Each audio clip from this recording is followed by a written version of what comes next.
officielle d'inauguration et d'ouverture du village du 131e Congrès national des sapeurs-pompiers de France, Sarthe 2025. La cérémonie se déroulera en présence de M. Sébastien Jallet, préfet de la Sarthe, Mme Élise Leboucher, députée, M. Dominique Leménaire, président du conseil départemental de la Sarthe et président du conseil d'administration du SDIS de la Sarthe, Mme Tiffaine Pinault, directrice des sapeurs-pompiers, colonel Jean-Paul Bosselan, président de la Fédération nationale des sapeurs-pompiers de France et de l'œuvre des pupilles, le colonel hors classe Christophe Persson, coprésident du comité d'organisation Le Mans-Sarthe 2025 et chef de corps des sapeurs-pompiers de la Sarthe. Monsieur le préfet, Madame la députée, Madame la directrice des sapeurs-pompiers, représentant le directeur général de la sécurité civile et de la gestion des crises, Mesdames, Messieurs les parlementaires, Monsieur le conseiller régional représentant Madame la présidente du conseil régional des Pays de la Loire, Monsieur le président du conseil départemental, Madame l'adjointe au maire, les présidents de la métropole, Mesdames, Messieurs les élus, cher Karl Hans, président de l'Association des sapeurs-pompiers de l'Union européenne, Monsieur le président de l'Automobile Club de l'Ouest, Monsieur le président de la FFMI, Monsieur le chef de corps, directeur départemental, Monsieur le président de l'Union régionale, Monsieur le président de l'Union départementale, chers amis sapeurs-pompiers et personnels des SDIS, des unions et de la sécurité civile, Mesdames, Messieurs, en vos titres et fonctions. Pour la 12e année consécutive, le Congrès national des sapeurs-pompiers accueille un village dédié à la prévention et à la culture du risque. Cette dernière est une priorité pour les soldats du feu et les techniciens du secours d'urgence que nous sommes. Sensibiliser, former la population au comportement et aux gestes qui sauvent permet de faire de chaque citoyen le premier acteur de sa propre protection et de celle de ses proches et la résilience de la société. Le Beauvau de la sécurité civile l'a rappelé, notre pays doit se mobiliser pour atteindre l'objectif du président de la République de former 80% de nos concitoyens aux gestes de premier secours. Avec 40% de personnes formées, nous sommes encore loin des standards européens. Ce défaut de formation a des conséquences importantes. En effet, chaque année, 24 000 Français morts d'accidents de la vie courante, ce qui en fait la 4e cause de mortalité, et plusieurs millions ont recours aux urgences. Alors que le taux de survie des 40 000 victimes d'un arrêt cardiaque atteint jusqu'à 20 à 30% dans les pays d'Europe du Nord, il est seulement estimé en France à 7%. Aucune réanimation cardio-pulmonaire n'est prodiguée par un témoin dans un cas sur 2. Et un défibrillateur automatisé externe est utilisé dans moins d'un cas sur 10, alors que son recours augmente considérablement les chances de survie de la victime. Sans parler des 3200 victimes annuelles d'accidents de la route. Les enjeux sont donc majeurs pour sauver des vies. Durant ces 4 journées, ce village va accueillir donc le grand public sur ce site mythique du circuit des 24 heures du Mans, que nous remercions aussi l'Automobile Club de l'Ouest de nous mettre à disposition. Des expositions permanentes, des animations, des manœuvres qui permettront de faire bénéficier à l'ensemble de la population de messages de prévention. C'est aussi l'occasion de découvrir les missions et le savoir-faire de nos équipes en matière de secours et de soins d'urgence aux personnes, de secours spécialisés, de risques routiers, avec un zoom tout particulier sur la sécurité des véhicules à hydrogène. Aider chacune et chacun à prévenir, à avoir les bons réflexes face aux drames du quotidien est pour nous une mission essentielle compte tenu de notre proximité avec la population. C'est aussi un levier pour limiter la gravité des sinistres, pour contenir l'augmentation de la sollicitation opérationnelle qui met sous tension nos ressources humaines, nos ressources matérielles et bien sûr nos budgets. Et au final, pour faire des économies quelque part. Je salue donc chaleureusement le comité d'organisation pour l'initiative, pour la conception de ce village ouvert aux citoyens, aux familles et aux scolaires. Merci à la mairie, merci à la métropole du Mans et au département de la Sarthe pour leur implication aux côtés du SDIS et de l'Union départementale des sapeurs-pompiers. J'en suis certain, nombreux seront les visiteurs ces 4 prochaines journées, qui y répartiront, nous l'espérons, avec la volonté de s'engager pour autrui, de rejoindre nos rangs dans les sections de jeunes sapeurs-pompiers, puis comme sapeurs-pompiers volontaires ou professionnels. Il est venu maintenant le temps d'ouvrir officiellement ce village des sapeurs-pompiers du Mans. Merci à toutes et tous et que ces journées soient riches en découvertes et en partage. Merci à vous.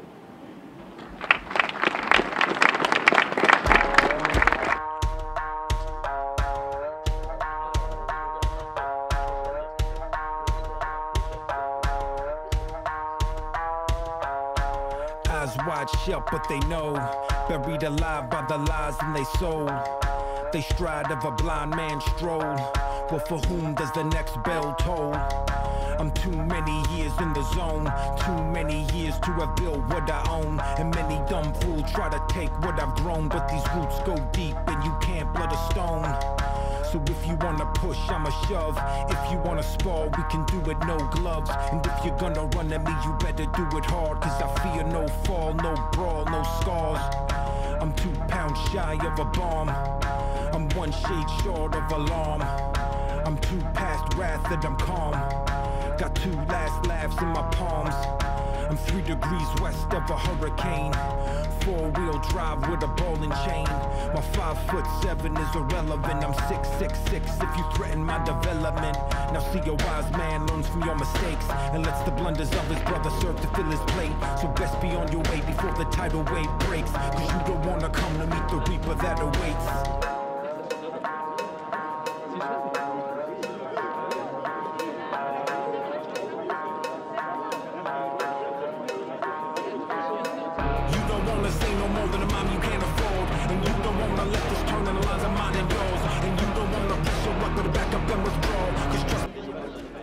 Bien sûr, le 131e congrès des sapeurs-pompiers, ici dans la Sarthe. Évidemment, la gendarmerie devait être présente, c'est tout naturel. Exactement, aux côtés de nos collègues pompiers, vu la belle organisation et l'événement vraiment intéressant pour le département de la Sarthe, on a été conviés à avoir nos stands ici aux côtés de nos collègues de la police nationale, avec les cadets de la gendarmerie, donc pour représenter l'institution et puis pouvoir proposer toute notre jeune population qui vient découvrir ce merveilleux congrès, un petit peu aussi nos métiers, tout simplement. Alors, il faut dire, évidemment, les sapeurs-pompiers qui interviennent sur différents plans, que la gendarmerie, forcément, dans les cantons, dans les communes, n'est pas très très loin, parce qu'il faut assurer, évidemment, la sécurité lors, justement, de la venue des sapeurs-pompiers. Effectivement, on travaille de concert ensemble, on se retrouve sur les interventions, en particulier tout ce qui est sur les risques routiers, les incendies, tout ce qui est au niveau du secours à personne. Donc on travaille très régulièrement ensemble, on fait même des manœuvres ensemble pour pouvoir travailler conjointement. Oui, tout à fait. Donc nous, effectivement, les sapeurs-pompiers, eh bien, ce sont pour nous des camarades de travail avec lesquels on agit au service de la population au mieux et au plus rapide. Quelles sont les difficultés? Parce qu'effectivement, quand il faut intervenir rapidement, quel que soit l'endroit, aujourd'hui, c'est peut-être une difficulté de pouvoir être le plus rapidement possible sur des interventions. Eh bien, déjà, de connaître un petit peu bien le secteur géographique d'intervention, de bien connaître son secteur, et puis que chacun sache bien son rôle et ce qu'il a à faire en arrivant. Et comme on est habitué à travailler ensemble, eh bien, chacun arrive à bien s'organiser, toujours dans l'intérêt effectivement des victimes et puis de la population qui a besoin de nous. Quelles interventions? C'est plus quoi? L'assistance sur la route? C'est plus davantage, beaucoup d'accidents ou davantage? Effectivement, oui. On est sur des risques de sécurité routière, beaucoup d'accidentologie malgré tout, qu'on essaie tous ensemble de faire diminuer, mais ça reste une réalité. Également des interventions sur du secours à personne, des malaises, des personnes qui socialement sont un petit peu plus défavorisées et qui peuvent tomber dans des addictions, des choses de ce style-là. Donc on arrive à travailler en même temps avec les pompiers sur ces moments-là. Eh ben, on vous remercie, on vous souhaite un bon congrès. Mais merci beaucoup à vous, bonne journée à tous. Merci. Au revoir. Bonjour, je suis l'adjudante Sophie. Donc, je suis référent sûreté affectée au sein de la cellule prévention technique de la malveillance du groupement de gendarmerie de la Sarthe. J'imagine qu'il y a plein de choses à faire.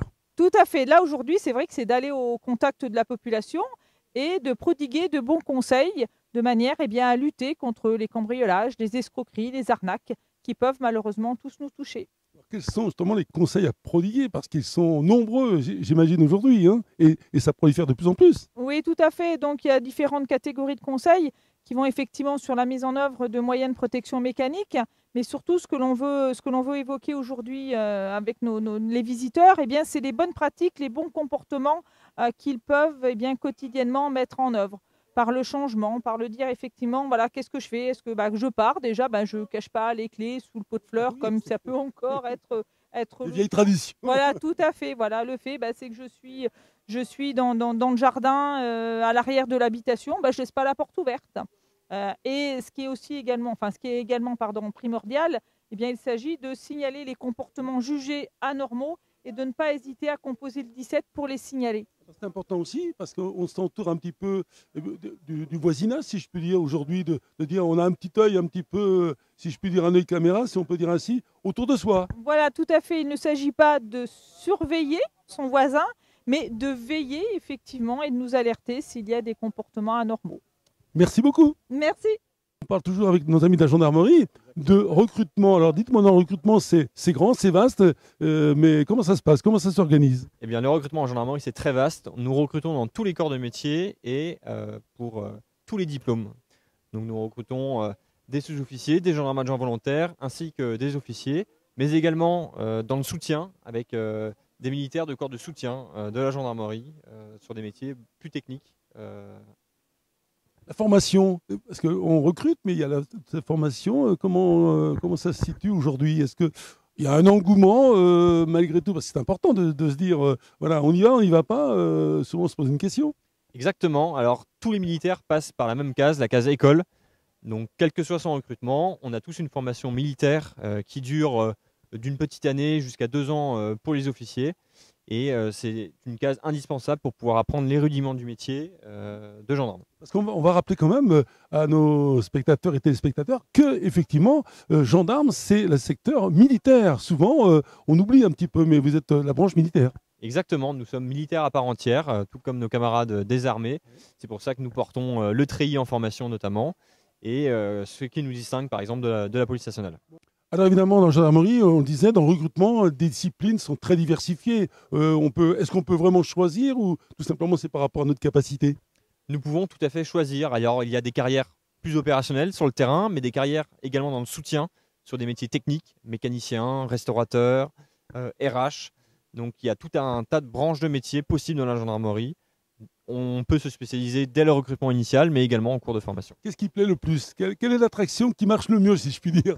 Tout plaît en fonction de ce qu'on aime finalement. Oui, exactement. Voilà. On peut se dire, tiens, il y a une ouverture qui est grande, je vais choisir telle chose. Exactement, on prend ce qu'on aime. Une rentrée, il y a forcément des rentrées. Comment ça se situe aujourd'hui? Il y a beaucoup de jeunes qui viennent ou quoi? Tout à fait, les écoles de gendarmerie sont pleines. Il y a un réel engouement et nous travaillons pour augmenter ce recrutement, pour répondre aux défis de demain. Alors une question également, la dernière, évidemment une question sur, bien sûr, pour les garçons et les filles. Alors elles sont pas en reste, j'imagine, dans la gendarmerie? Pas du tout. La gendarmerie est un corps extrêmement féminisé et toutes les filles sont les bienvenues dans tous les corps de métier de la gendarmerie. Bon, tout va bien en tout cas. Tout va bien. Bon, merci beaucoup en tout cas. La police doit être là également parce que je pense que les pompiers et la police, ça fait aussi on va dire, un ménage sur les interventions. Si vous n'êtes pas là pour un petit peu assurer, ça peut être un peu mal parti. Oui, et puis de toute façon, à chaque fois maintenant que les pompiers se déplacent, nous aussi, services de police, comme les services de gendarmerie en zone campagne, mais nous, on est plutôt en ville, la police nationale, on est toujours présent, que ce soit les accidents, que ce soit sur les feux, même sur les secours à personne, donc on est vraiment collègues. La police, la zone d'action, justement, les pompiers, bien sûr, bon, partout, mais vous, votre zone d'action sur une grande ville, vous êtes allé un peu plus loin ou comment vous gérez tout ça? Alors nous, au niveau du commissariat du Mans, on va surtout patrouiller et intervenir sur la commune du Mans, d'Allonnes et Coulennes. Par contre, pour tout ce qui est enquête, on peut aller partout en Sarthe et même parfois partout en France. Aucun problème. Alors évidemment, on est dans un congrès ici avec les sapeurs-pompiers, mais il y a aussi la formation, il y a le recrutement. Racontez-moi tout ça un petit peu. Comment ça se passe? Comment ça s'organise? Alors pour devenir policier d'abord, pour commencer. Oui. si vous n'avez pas de diplôme, vous pouvez être du coup policier adjoint. Donc le recrutement se fasse comme tous les concours de la police nationale, d'abord de l'écrit, après du sport et un oral. D'ailleurs, on va organiser pour la première fois la semaine prochaine les écrits et les écrits et le sport de la sélection de policiers adjoints. Et après, du coup, pour vraiment être gardien de la paix et avoir accès à tous les métiers de la police nationale, pareil, il faut de l'écrit, du sport et de l'oral avec un niveau un peu plus important. Il faut avoir un minimum un bac et n'importe quel bac vous permet de devenir policier. Minimum bac, bien sûr, pas en dessous évidemment, quand même. Alors justement, policier adjoint, en fait, si vous n'avez pas de bac, vous pouvez après, au bout d'un an, en interne, devenir gardien de la paix. Donc le concours est exactement le même, mais forcément, il y a des facilités parce qu'on forme aussi nos jeunes à devenir gardien de la paix. Alors, dans ce recrutement, ça se passe plutôt bien. Il y a un équilibre, oui, ensemble.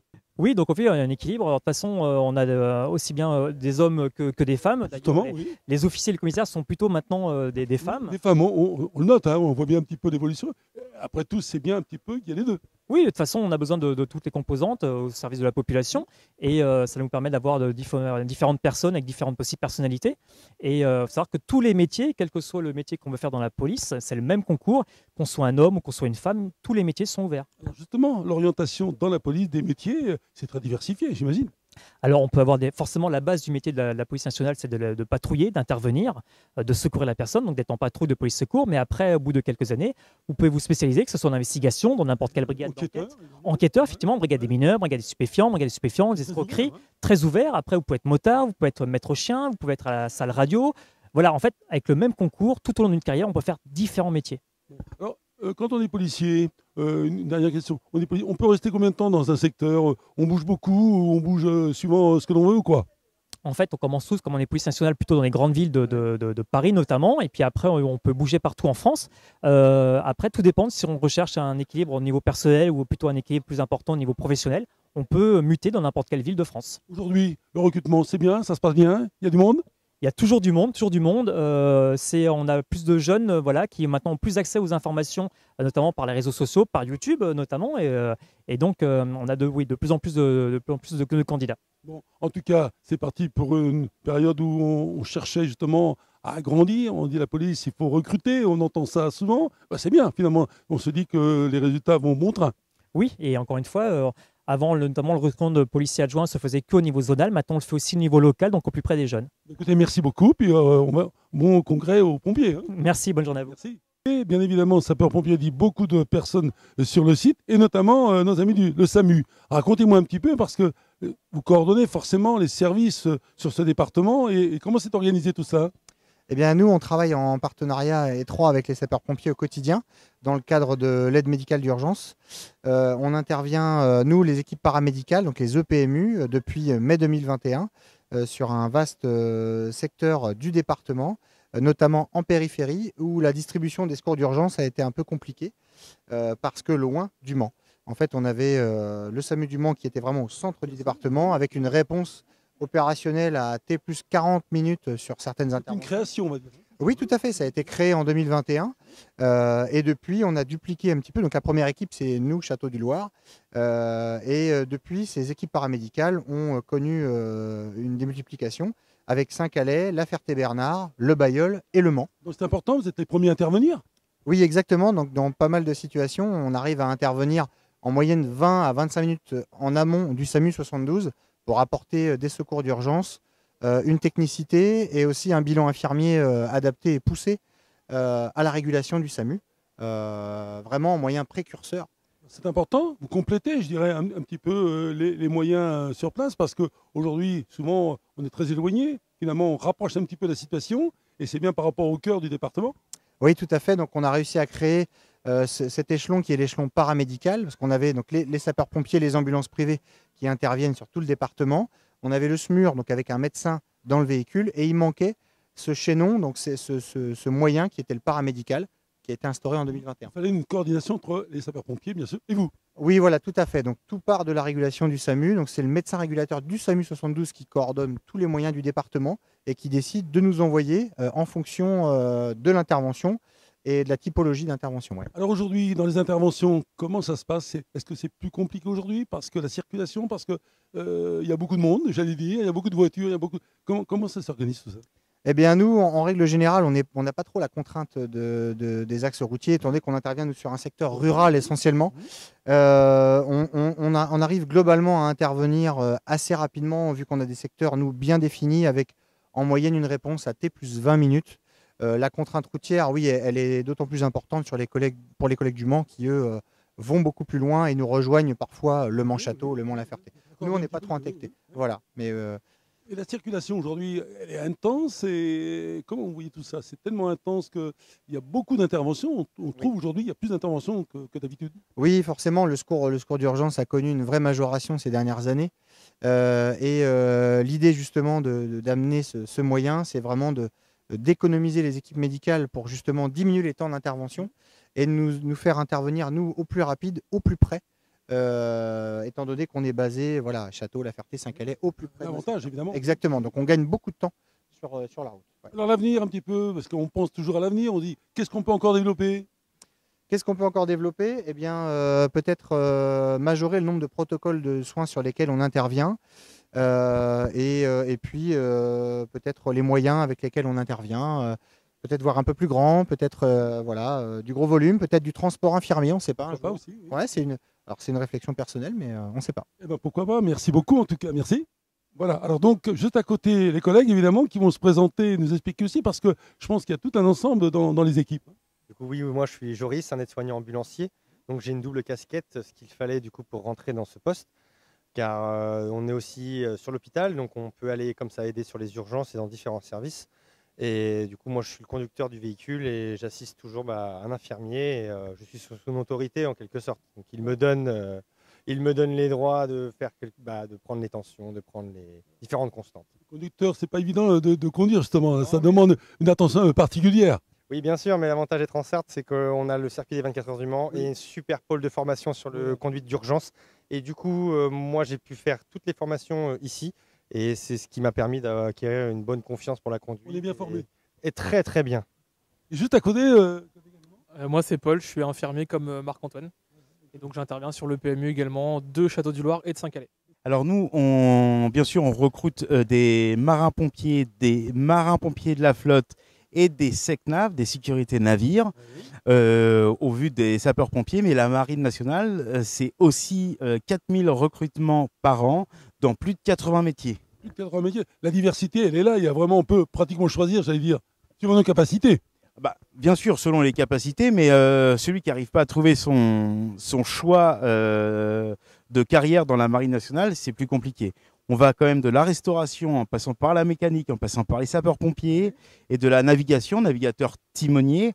Voilà, c'est quand même un panel de métiers qui est quand même pas négligeable. Oui, parce qu'effectivement, vous le disiez, les marins-pompiers, c'est un secteur de la Marine nationale, évidemment, c'est une branche justement de la Marine nationale. Bien sûr, c'est un des secteurs du recrutement. Donc nous avons les marins-pompiers de Marseille, comme je vous disais, les marins-pompiers de la flotte et les sécurités navires à bord des bâtiments. Et il faut savoir que tous les marins à bord des bâtiments sont pompiers. Parce que quand il y a le feu au milieu de la mer, on n'appelle pas le 18. Exactement, il faut se débrouiller. Donc finalement, tout le monde a la formation comme il se doit. Exactement, tout le monde est formé à. Alors aujourd'hui, voilà, il y a le recrutement, ça se passe bien?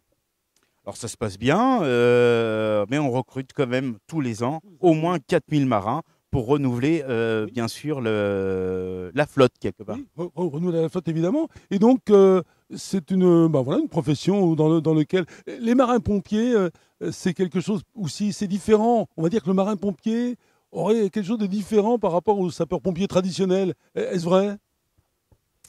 Les ancres de marine? Oui, l'encre de marine, et puis il y a quand même ce terme de marin quoi qu'il arrive. Oui. Donc ils peuvent être amenés à être sur tous les théâtres où on a besoin d'eux.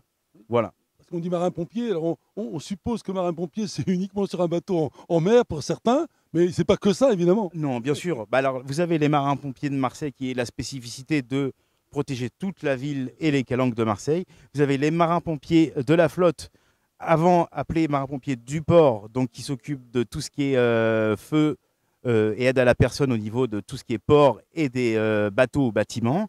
Et vous avez les sécurités navires qui, lui, s'occupent des feux à bord des bâtiments et surtout en pleine mer, bien sûr, comme l'ensemble de l'équipage. Exactement. Pour revenir, qu'est-ce qu'il faut pour démarrer comme examen quand on arrive avec quoi, un bac ou quelque chose?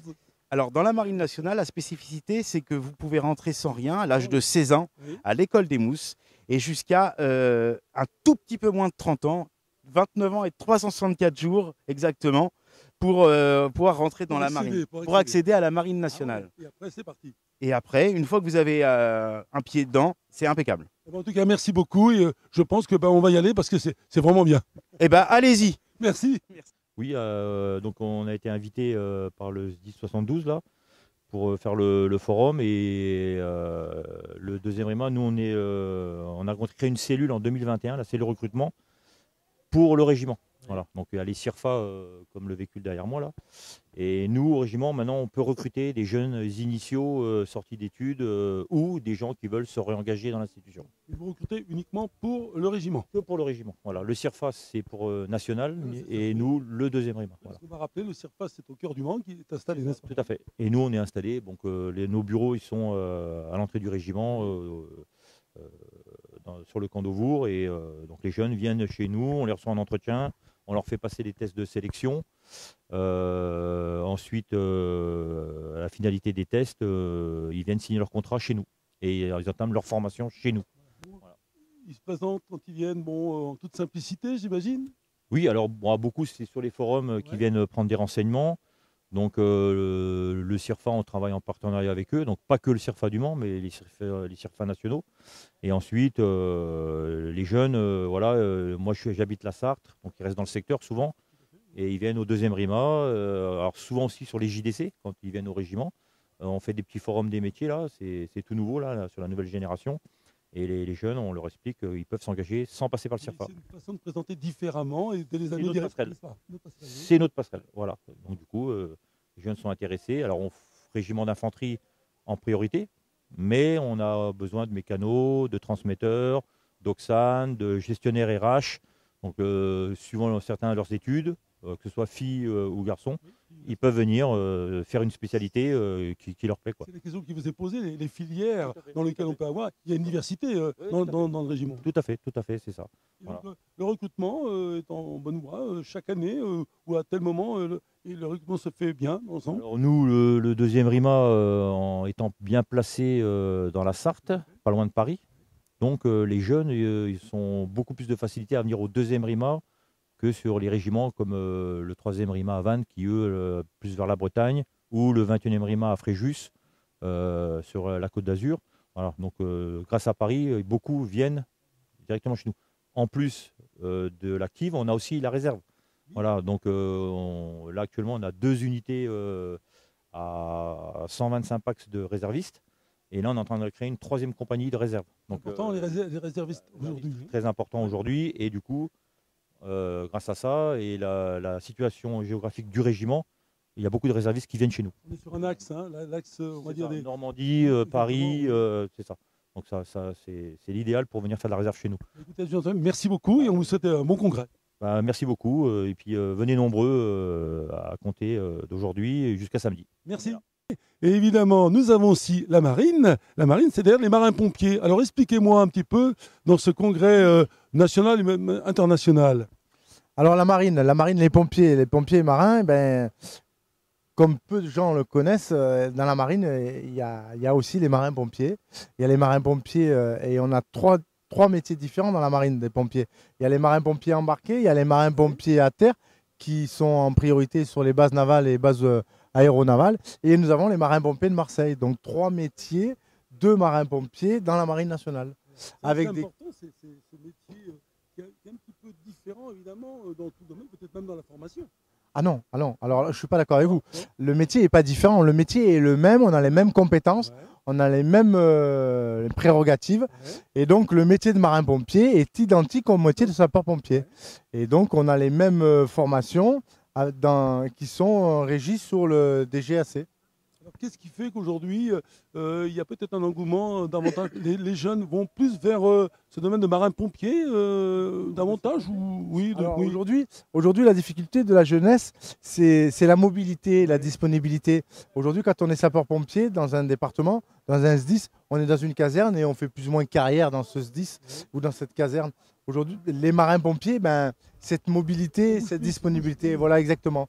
En fait, on est mobile, tous les 3-4 ans, on change de caserne, ce qui nous permet d'avoir cette mobilité. Et puis la marine, elle est partout dans le monde. Deuxième espace maritime, la marine, elle est partout dans le monde. Et donc, qui dit marine partout dans le monde, dit les marins-pompiers partout dans le monde. Donc, les marins-pompiers, ils sont également en Martinique, en Guyane, à La Réunion, à Papeete et à Fort-de-France et en Réunion, à la Nouvelle-Calédonie. Ça donne envie de voyager parce que voilà, je pense on regarde aussi, on s'est dit tiens, je vais aller vers cette orientation et je vais voyager un peu. C'est un peu le cas aussi quand même. Exactement, exactement. En plus, dans la marine, les marins-pompiers, ça nous permet aussi de faire des détachements dans ces différents territoires et départements outre-mer, mais également, on a envie de faire une petite mission embarquée, on peut faire aussi une petite période sur un bâtiment et faire des missions embarquées, qui permet aussi de voir autre chose, changer, sortir de sa zone de confort et voir autre chose que la marine propose aussi. Alors, dans le recrutement, comment ça se passe aujourd'hui? Vous avez un recrutement qui est stable, il y a une belle évolution, on en est où? Alors aujourd'hui dans le recrutement, alors je ne sais pas si c'est par rapport à ce qui se passe dans le monde, l'armée en général, bon c'est un peu compliqué, mais on est là pour ça aujourd'hui, essayer d'expliquer aux jeunes, parce que tout le monde connaît les pompiers dans le cadre des SDIS, mais la marine, surtout aujourd'hui au Mans, où la marine est un peu absente. Donc oui, c'est de faire découvrir, nous on est là pour rayonner et pour expliquer aux jeunes que les marins-pompiers, voilà, on existe et on propose tout ce que les sapeurs-pompiers proposent. Et on a toutes les compétences, rad, chim, sauvetage des blés, sauvetage en mer. On a toutes ces sauces aussi dans les marins-pompiers. Donc identiques, voilà. Donc on essaye de leur expliquer aux jeunes aussi tout ça. Écoutez, merci beaucoup et on vous souhaite un bon congrès. Merci beaucoup également. Et bien évidemment, je vois ici sur le stand, c'est l'œuvre des pupilles sapeurs-pompiers de France. Racontez-moi un petit peu cette organisation justement et le pourquoi. Eh ben, nous nous occupons, c'est une association caritative d'utilité de biens publics et on s'occupe des orphelins, des sapeurs-pompiers décédés en service ou hors service. Parce qu'effectivement, c'est vrai, c'est une profession, il y a des pompiers bien évidemment professionnels, volontaires et tout, et évidemment, il y a comme partout des personnes qui disparaissent au travail justement évidemment, et donc il faut s'occuper des familles, et donc ce qui n'est pas une mince affaire d'ailleurs en l'occurrence. On a 1755 pupilles actuellement en charge à l'œuvre des pupilles. À quel niveau? Comment ça? Au niveau national ou au niveau national, oui. C'est important quand même. Oui, 1755. Et vous les suivez régulièrement, ces familles, les enfants, comment c'est organisé à l'intérieur justement de cette œuvre justement des pupilles? Comment c'est organisé? Nous avons plusieurs services. Nous avons un service développement qui s'occupe de la collecte des dons. Et nous avons un service action sociale où on s'occupe des prestations, de rembourser certaines prestations des pupilles et d'organiser des événements. Des événements, c'est ça exactement? Des Noëls, des rassemblements pupilles, des rassemblements parents, des week-ends parentalité et des vacances scolaires et des colonies de vacances. Parce que il y a besoin d'argent évidemment, ça va de soi pour faire des opérations. Donc on fait dans plusieurs années, dans une seule année, on fait plusieurs campagnes de dons. Alors, par département, il y a une association par département? Non, non. Après, ça marche au niveau départemental. Vous avez des unions départementales. Oui. Et tout ça est regroupé sur un plan national. Monté au siège social à Paris. Et alors, les œuvres, on donne ce que l'on veut. Vous donnez ce que vous voulez. Il y a des tirelires là-bas où vous pouvez les remplir. Vous pouvez acheter des petits goodies. Voilà. Exactement. En tout cas, juste à côté, également les collaboratrices. Bonjour. Bonjour. On vous donne un petit coup de main également aussi, j'imagine. Oui, tout à fait. Et puis vous également, mademoiselle? Oui, bonjour, je m'appelle Maud. Très bien. On l'a vu un petit peu, voilà, toute une équipe. Vous êtes combien à gérer tout ça de personnes, justement, cet assaut? Des sapeurs-pompiers, on est 45 à peu près. 45? Oui. Bravo, en tout cas. On va vous remercier, puis vous souhaiter de remplir, j'allais dire, les petites caisses, n'est-ce pas? C'est important. Et on pense bien sûr à tous nos sapeurs-pompiers. Mon village.